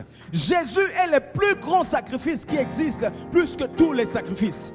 Ça ne se limite pas seulement au sacrifice, mais c'est parce que le son qui sort du sacrifice, c'est le son le plus puissant, qui crie plus que tous les sons. Voilà ce qui rend l'autel de la croix l'autel le plus puissant. Le sacrifice de Jésus. Les marabouts, eux aussi, ont des autels. Les occultistes ont des autels. Ils sacrifient des gens pour renforcer leur autel. Ils peuvent sacrifier 10, 15, 20 personnes pour rendre leur autel puissant. Mais même s'ils sacrifient 100 personnes, 1000 personnes, pourquoi leur autel n'est pas puissant? Parce que le sang qui sort des sacrifices humains, c'est le sang de péché. On va leur dire il faut sacrifier des gens pour devenir puissants et forts. Ils vont sacrifier des gens. Mais le sang humain, c'est le sang de péché. Même s'il sacrifie des animaux, les animaux sont impurs parce que toute la terre a été détruite, a été corrompue depuis Adam et Ève. Tout est péché. Le sacrifice humain qu'on met sur les autels des gens, le sang humain, c'est le sang de péché. Mais quand Jésus est venu, le sang de Jésus, ce n'est pas le sang d'un homme, mais c'est le sang de Dieu lui-même. C'est le sang qui manque de péché. C'est ce qui rend le sacrifice de Jésus plus puissant. C'est ce qui rend l'autel de la croix, l'autel le plus puissant de la terre et du monde. Alléluia. Donc il faut savoir que la croix, c'est un grand autel, un autel puissant qui existe. Pourquoi? Parce que le sacrifice qu'il y a dessus et le sang crie plus fort que le sang de toute l'humanité. Une chose à savoir, la puissance d'un autel dépend de la valeur du sacrifice. La puissance d'un autel dépend de la valeur du sacrifice et du sang versé dessus. L'autel de la croix est le plus puissant parce que le sacrifice de Jésus est le plus grand, mais aussi son sang est plus puissant, comme je dis. L'autel de la croix de Jésus est supérieur à tous les autels sataniques et crie plus fort.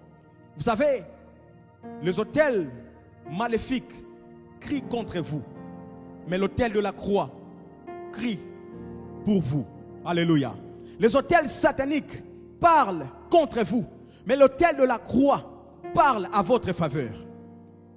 Les autels de famille, les autels démoniaques parlent contre vous. Ces autels parlent mort, maladie, échec, stérilité, blocage. Mais l'autel de la croix parle en votre faveur et crie bénédiction, crie grâce, crie faveur, crie puissance. L'autel de la croix parle plus fort. Parle plus fort. Voilà pourquoi je dis à quelqu'un ce matin, passez par la croix. Venez vous réfugier à la croix de Jésus. Passez par la croix. Crucifiez vos corps à la croix de Jésus. Quand vous êtes crucifiés sur la croix, le plus grand autel qui existe, le plus puissant autel qui existe, les autels maléfiques ne peuvent pas vous toucher. Les autels du diable ne peuvent pas vous toucher.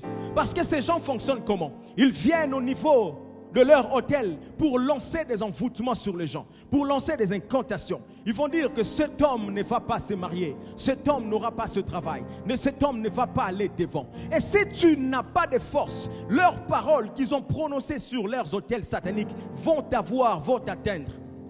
Mais quand ces paroles sont prononcées devant celui qui a crucifié son corps à la croix, devant celui qui est passé par la croix, le plus grand autel, ces paroles sont détruites et sont nulles et sans effet. Alléluia. Passez par la croix. La croix n'est pas seulement une doctrine. La croix n'est pas seulement une prédication, un enseignement qu'on enseigne. Mais la croix de Jésus est une puissance. La croix de Jésus est une expérience. La croix de Jésus est un événement dans nos vies. La croix de Jésus est un dilemme. La croix de Jésus est une révolution. C'est ce qui révolte le monde sur la terre, qui révolutionne les choses. La croix de Jésus est un tremblement de la terre. La Bible dit le jour où Jésus était mis sur la croix. Je n'ai jamais vu quelqu'un mourir de cette manière. Quand Jésus était mis sur la croix de Golgotha, la Bible dit que toute la terre était remplie de ténèbres. Des ténèbres partout sur la terre. Il n'y avait plus de lumière. Parce qu'il y avait un plus grand sacrifice qui était mis sur l'autel. Et là maintenant Dieu commence à bâtir l'autel. En réalité, tout ce que Dieu avait montré aux gens depuis l'Ancien Testament, c'est que Dieu a montré à Moïse de faire dans le tabernacle. Dieu maintenant, ça c'était l'ombre. Dieu maintenant va l'accomplir dans le Nouveau Testament, sur la croix de Calvaire, le plus grand autel. Quand Jésus se met sur la croix, ça c'était l'autel. Il était lui-même le sacrifice sur la croix. Toute la terre était remplie de ténèbres, parce qu'il y avait un sacrifice puissant qui était mis sur la croix. Et la Bible dit, à la fin, quand Jésus a poussé un grand cri, il a poussé un cri, il a rendu l'âme. La terre tout entière a tremblé. La terre tout entière a tremblé. Je n'ai jamais vu quelqu'un mourir et la terre trembler. La Bible dit que les rochers se sont fondus en deux. La Bible dit que les montagnes se sont brisées. Pourquoi? Parce qu'il y a un Dieu qui a rendu l'âme. En réalité, quand Jésus a poussé le cri, Son corps était mort, mais son esprit était sorti pour entrer dans le séjour des morts. Et puisque la terre ne pouvait pas supporter sa puissance, les montagnes commençaient à se briser, les montagnes commençaient à se casser. Il y a eu tremblement de terre. Et quand Jésus est entré, il est descendu dans les régions les plus inférieures de la terre. Il a rencontré le diable. Il a dit au diable, donne la clé que tu avais volée. Donne la clé de la mort et des séjours des morts. Donne l'autorité que tu as volée à l'homme. Donne la domination. Jésus a ravi auprès du diable la clé de la mort et des séjours des morts. Et la Bible dit quand il est ressuscité, Jésus a dit aux disciples, je vous donne le pouvoir de marcher sur les serpents, les scorpions et sur toute la puissance de l'ennemi. Et rien ne peut vous nuire. C'est ça l'importance de l'autel. Jésus est venu bâtir un autel le plus puissant pour réconcilier l'homme avec Dieu, pour rendre à l'homme la domination, le pouvoir que l'homme avait perdu. Je déclare dans cette église qu'il y a le pouvoir, qu'il y a la domination que Dieu te donne. Va vaincre les sorciers, va vaincre les démons, va marcher sur les serpents, les scorpions et sur toute la puissance de l'ennemi. Rien ne peut vous nuire. L'autel de la croix, c'est le plus grand autel qui existe. Laissez les marabouts faire leurs autels, invoquer des esprits, invoquer la mort. Vous lancez la mort, vous lancez des choses bizarres.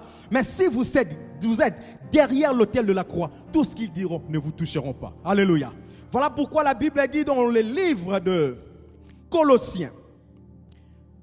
Colossiens, j'aime beaucoup ça. On va lire ça.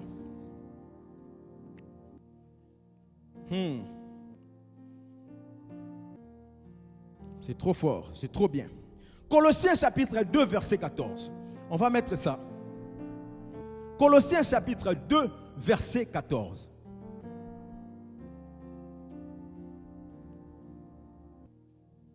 On va lire ensemble. Il a effacé l'acte dont les ordonnances nous condamnaient et qui subsistait contre nous. Et il l'a éliminé en les clouant à la... Il a cloué tout cela au plus grand autel qui existe. Il a effacé l'acte dans les ordonnances qui nous condamnent. C'est-à-dire quoi?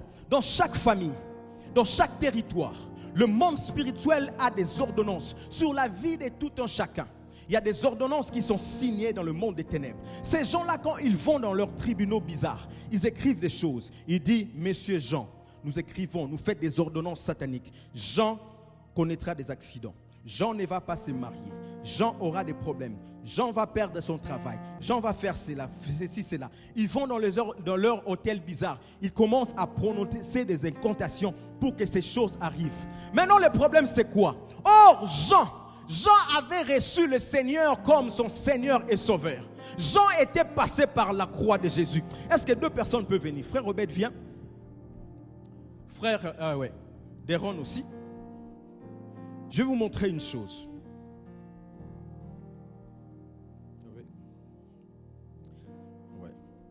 Regardez-vous.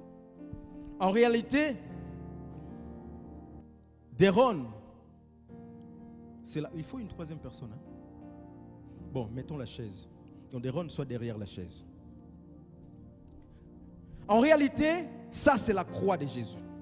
Mais la croix, nous avons coussé. Ça, c'est la croix de Jésus. La chaise, nous disons que c'est la croix de Jésus, n'est-ce pas? Maintenant, Deron était ici, viens ici. Deron, normalement, était ici. Il était dans le monde, vie d'ambiance, vie des femmes. Il ne s'occupait pas de Dieu. L'autel de Deron était détruit. Mais après, Deron va rencontrer le Seigneur. Il accepte Jésus et il passe par la croix. Ça, c'est la croix. Il va crucifier sa chair. Il passe par la croix et il vient maintenant derrière la croix. C'est-à-dire, il va se réfugier à la croix de Jésus. Maintenant ici, c'est... Bon, tu n'es pas... Hein? Voilà, c'est juste un exemple. Maintenant ici, lui, c'est cet homme qui a des ordonnances maléfiques, sataniques qui parlent contre Deron. C'est-à-dire, sur ces ordonnances, on a écrit le nom de Deron et on a écrit Deron va mourir, Deron ne va pas se marier. Deron connaîtra des échecs et des échecs. Deron feront des choses. Maintenant, lui, quand il arrive, il prend ses ordonnances. Il prend l'acte et les ordonnances qui ont été signées dans le monde des ténèbres.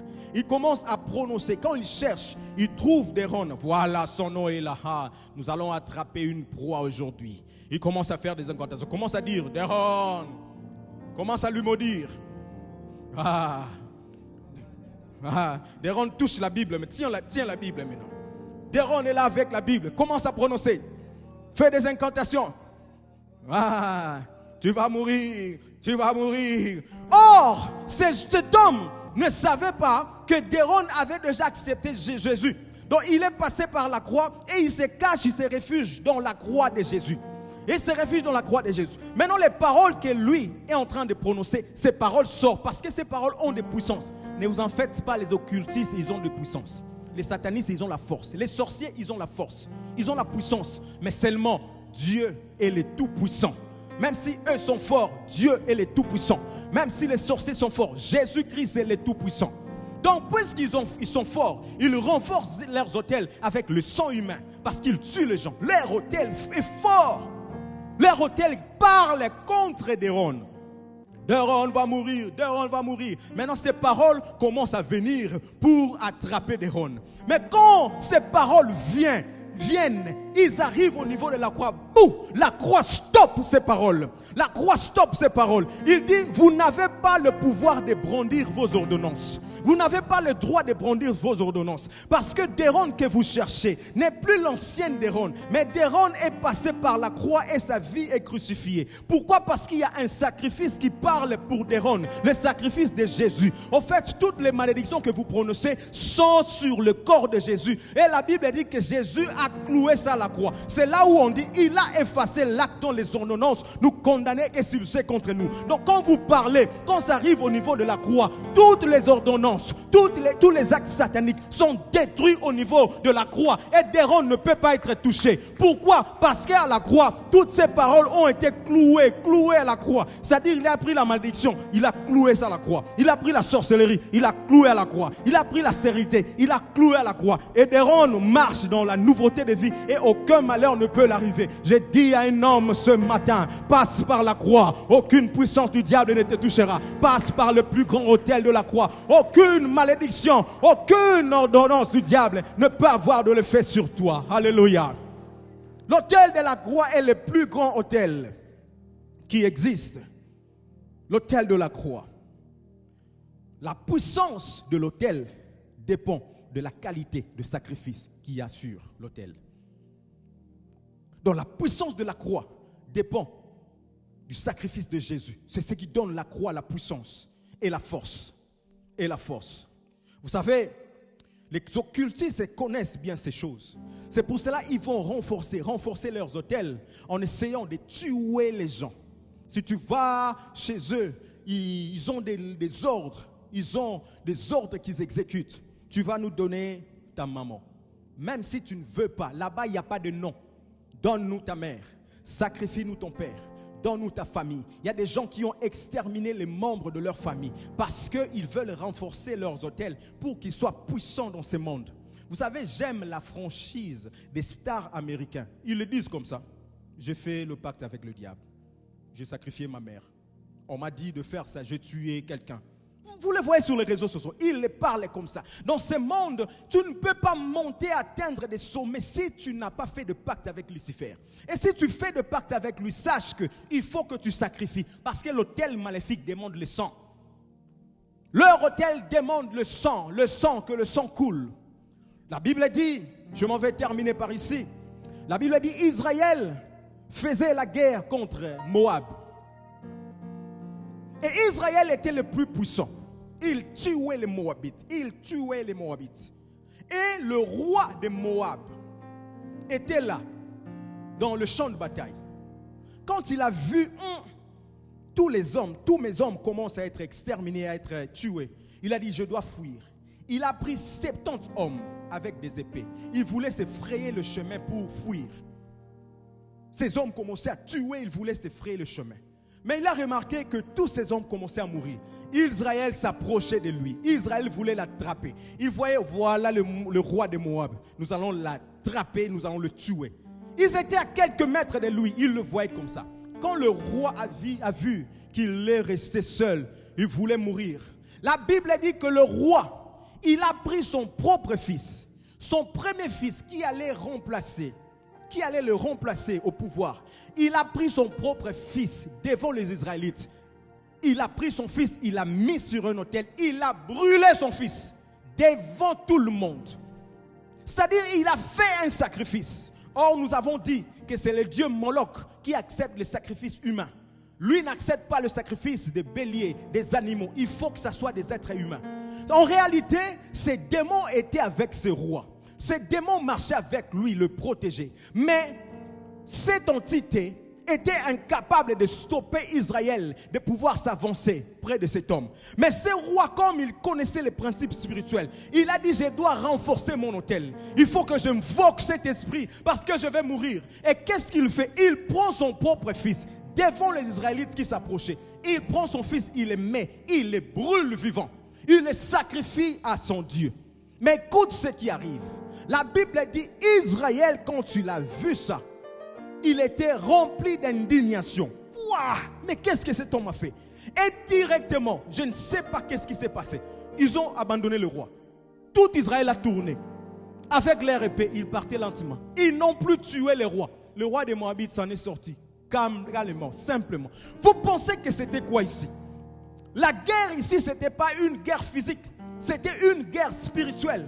C'était la guerre des autels. Force contre force. Puissance contre puissance. Pourquoi Israël directement s'est senti indigné? Eux qui avaient soif de tuer ce roi. Parce qu'ils s'aimaient le trouble. Mais devant lui, quand seulement il sacrifie, Israël fut rempli d'indignation. Ils ont abandonné le roi, ils sont partis. Vous pensez que c'était roi? C'était quoi? C'était cet esprit a été tellement renforcé. Le sang humain qui a coulé sur l'autel parce que cet enfant était sacrifié a renforcé la force de ces démons qui est venu avec rigueur devant Israël pour les stopper. Pour les stopper. Mais spirituellement, voilà pourquoi il y a des gens ici qui sentent. Tu as besoin de faire quelque chose. Directement, tu sens comme une faiblesse qui entre à toi. Ah, je ne vais plus faire. Je ne vais plus faire. Vous pensez que c'est quoi? C'est spirituel. Parce qu'il y a des gens qui prononcent des paroles sur les autels contre toi. Quand ils prononcent les paroles, quand ils renforcent leurs autels avec des sacrifices, avec le sang humain, ça parle contre toi. Tu allais faire quelque chose qui allait te rapporter beaucoup d'argent. Toi-même, tu sens, je suis fatigué. Comme Israël a fait, indigné, tu abandonnes. Ah, je vais faire ça plus tard. Il y a beaucoup de gens, vous ne comprenez pas, mais je voulais faire ça. Je n'arrive pas à comprendre comment est-ce que ça n'a plus marché. J'avais vraiment envie de faire ça, mais comment ça n'a pas marché? Parce que spirituellement, il y a des autels qui crient. Il y a des autels qui crient contre nous. Il y a des autels qui parlent contre nous. Et la Bible dit, Balak qui était roi, a vu Israël venir. Israël est sorti de l'Égypte. Il commençait à passer. Israël est venu s'asseoir sur la plaine de Moab. Quand Balak a vu ces choses, il a dit non. Ces gens, je sais qu'ils ont fait beaucoup de choses. Beaucoup de choses. Ils vont nous tuer. Il appelle Balaam, dont le roi Balak appelle Balaam pour venir maudire Israël. Mais pourquoi il n'a pas pris l'épée pour aller faire la guerre? Mais il va prononcer des paroles. Parce qu'ici, c'est la guerre spirituelle. C'est que tu as gagné spirituellement, tu vas le gagner physiquement. C'est que spirituellement tu as perdu, tu vas le perdre physiquement. Voilà pourquoi il est important de renforcer ton autel. Renforce l'autel de la croix, ça va te donner le pouvoir, la réussite sur tout ce que tu vas faire. Mais quand Balak arrive, la Bible dit, Balaam arrive. Balaam a dit au roi, construis-moi 7 autels. Balaam était un prophète. Mais pourquoi il va dire au roi de lui construire, de lui bâtir 7 autels? 7 autels. Vous pouvez lire ça dans Nombre chapitre 22, versets 1 jusqu'à 6. Nombre chapitre 22, 1 à 6. Balaam dit au roi Balak, construis-moi 7 autels. C'est-à-dire, Balaam est venu faire des incantations contre Israël pour que Israël ne puisse pas toucher Balak, pour que Israël puisse perdre. Il fait le premier autel, mais l'autel n'était pas fort. Il va faire le deuxième. C'était pas fort. Il est en train de renforcer. Il va aller jusqu'à 7 autels, juste pour vaincre Israël. Et sur chaque autel, il va sacrifier 2 sacrifices. 2 sacrifices. Il a sacrifié 14 sacrifices pour vaincre Israël. Pour vaincre Israël. Et quand Balaam a commencé à invoquer sur l'autel, Dieu lui-même vient. Voilà pourquoi les autels, c'est l'endroit où Dieu descend. Quand Balaam a commencé à invoquer, Dieu vient maintenant pour dire à Balaam, et dit à ses rois que ce peuple qu'il veut toucher, il ne peut pas les toucher. Ce peuple est intouchable. Dans la vie que vous voyez, c'est la guerre des autels. Les autels du diable parlent contre vous. Mais il faut que vous ayez l'autel de la croix pour que l'autel de la croix parle pour vous et vous défende. Et vous défende. Alléluia. On a fait une statistique. On a vu qu'en France, il y a plus de 15 millions de Français chaque année qui vont consulter les augures, les devins. C'est des statistiques qu'on a fait. Mais pourquoi ces gens vont consulter? Il va voir, quelqu'un m'a jeté un mauvais sort. Ah, je vais aller voir un magicien pour qu'il m'enlève le mauvais sort. Ces gens vont chez ces personnes pour chercher refuge. En fait, ils cherchent à se réfugier derrière un autel pour la protection. Ils vont aller consulter des gens. Or, nous devons nous protéger derrière l'autel de Dieu. L'autel de la croix qui crie plus fort. Qui crie plus fort. Mais comme nous avons dit, l'autel est plus fort. Ça dépend des sacrifices qu'il y a sur l'autel. Quand l'autel n'a pas de sacrifice, l'autel est faible. L'autel de la croix est plus fort. Mais dans la vie de plusieurs personnes, la croix n'a pas de force. La croix paraît faible. Pourquoi? Ça dépend de toi. L'autel de la croix est fort et puissant. Mais dans la vie de l'Église, l'autel de la croix paraît faible. La croix de Jésus ne se manifeste pas. Ça ne dépend pas de l'autel qui est fort, mais ça dépend de l'homme. Ça dépend de nous. Pourquoi? Les enfants de Dieu ne savent pas sacrifier. Les enfants de Dieu ne savent pas donner des offrandes qu'il faut à Dieu. Les occultistes, eux, ils savent donner des offrandes, donner des sacrifices. Si on leur dit fais ça, il va faire. Mais les enfants de Dieu, bon Dieu, notre Père, bon je ne donne pas tout ça. Voilà pourquoi ton autel est affaibli. Ta croix paraît faible, alors que la croix de Jésus est plus forte, plus que tous les autels. Mais dans ta vie, la force de la croix ne se manifeste pas, parce que tu ne sais pas sacrifier. Pourquoi? Parce que la puissance d'un autel dépend de la qualité du sacrifice. Quel sacrifice tu fais pour que la croix de Jésus puisse parler plus fort, puisse parler dans ta vie? Nous ne savons pas sacrifier à Dieu. Nous ne savons pas donner à Dieu. La dernière vérité qu'on va voir, et on termine par là, il faut savoir que toi-même, tu es aussi un autel. Est-ce que tu peux dire Amen? Toi-même, tu es aussi un autel. Alors les gens vont se poser la question, mais la croix de Jésus, nous ne la voyons pas. La croix de Jésus était à Golgotha. Peut-être on a déjà enlevé ça. Il n'y a plus de croix. En réalité, chaque personne, depuis le jour où tu as accepté le Seigneur dans ta vie, Jésus comme Seigneur et Sauveur, la croix de Jésus a été téléchargée dans ton esprit. La croix de Jésus n'est plus physique, n'est plus sur la croix le mont de Golgotha, le mont de Calvaire. Mais la croix de Jésus est téléchargée dans l'esprit de chaque être humain. Donc il y a la croix de Jésus en toi. Voilà pourquoi toi-même tu es un autel. Ton esprit est un autel. L'homme a trois parties. Le corps, c'est le parvis. L'âme de l'homme, c'est le lieu saint. Et l'esprit de l'homme, c'est le lieu très saint. Or, Dieu descendait au lieu très saint. Donc c'est dans ton esprit que la croix a été téléchargée. Et c'est dans ton esprit qui est un autel, qui est une porte où le surnaturel descend dans ta vie pour t'impacter. Donc toi-même, tu dois être un autel. Mais l'autel que tu es, pour que tu sois fort, nous en tant qu'autel, nous sommes de petits autels. Nous devons mettre nos autels sur le plus grand autel qui est la croix de Jésus, pour que nous soyons forts. Or, la puissance de l'autel dépend des sacrifices. Donc si maintenant mon esprit est un autel, où est le sacrifice? Ton corps est un sacrifice, ton âme est un sacrifice. Voilà pourquoi Paul dit dans le livre de Romains, je vous exhorte donc frères à offrir vos corps comme un sacrifice vivant. Ton corps doit être un sacrifice qui doit être posé sur l'autel de la croix, et c'est ça qui va le renforcer dans ta vie. Si toi tu n'es pas un sacrifice, la croix sera faible dans ta vie et les sorciers vont se moquer de toi. Les autels maléfiques vont crier contre toi. Mais si tu renforces l'autel de la croix, toi-même tu es crucifié à la croix, toi-même tu te donnes en sacrifice, toi-même tu te donnes comme un parfum de bonne odeur, comme a dit Paul, tu es en train de renforcer la croix dans ta vie. Et même si l'ennemi s'élève contre toi, il verra la croix de Jésus plus fort et ils ne pourront pas te toucher. Renforce le sacrifice. Quel sacrifice tu donnes? Le sacrifice peut être toi-même, mais le sacrifice peut également être le bien. Le sacrifice peut être une offrande que tu donnes. Le sacrifice peut être ton argent. Le sacrifice peut être ton temps. Le sacrifice peut être le service que tu rends à Dieu. C'est les sacrifices que tu mets sur l'autel et c'est ce qui renforce ton autel devant Dieu. Mais les enfants de Dieu ne savent pas donner le sacrifice. Voilà pourquoi j'ai dit l'autel, la puissance de l'autel vient à partir de la qualité du sacrifice que tu mets dessus. Si toi-même tu es un sacrifice de bonne odeur, tu seras puissant. Si tu sais sacrifier à Dieu des offrandes, tes biens, ton argent, ta vie, ton temps, tu seras puissant, tu vas renforcer l'autel de la croix dans ta vie.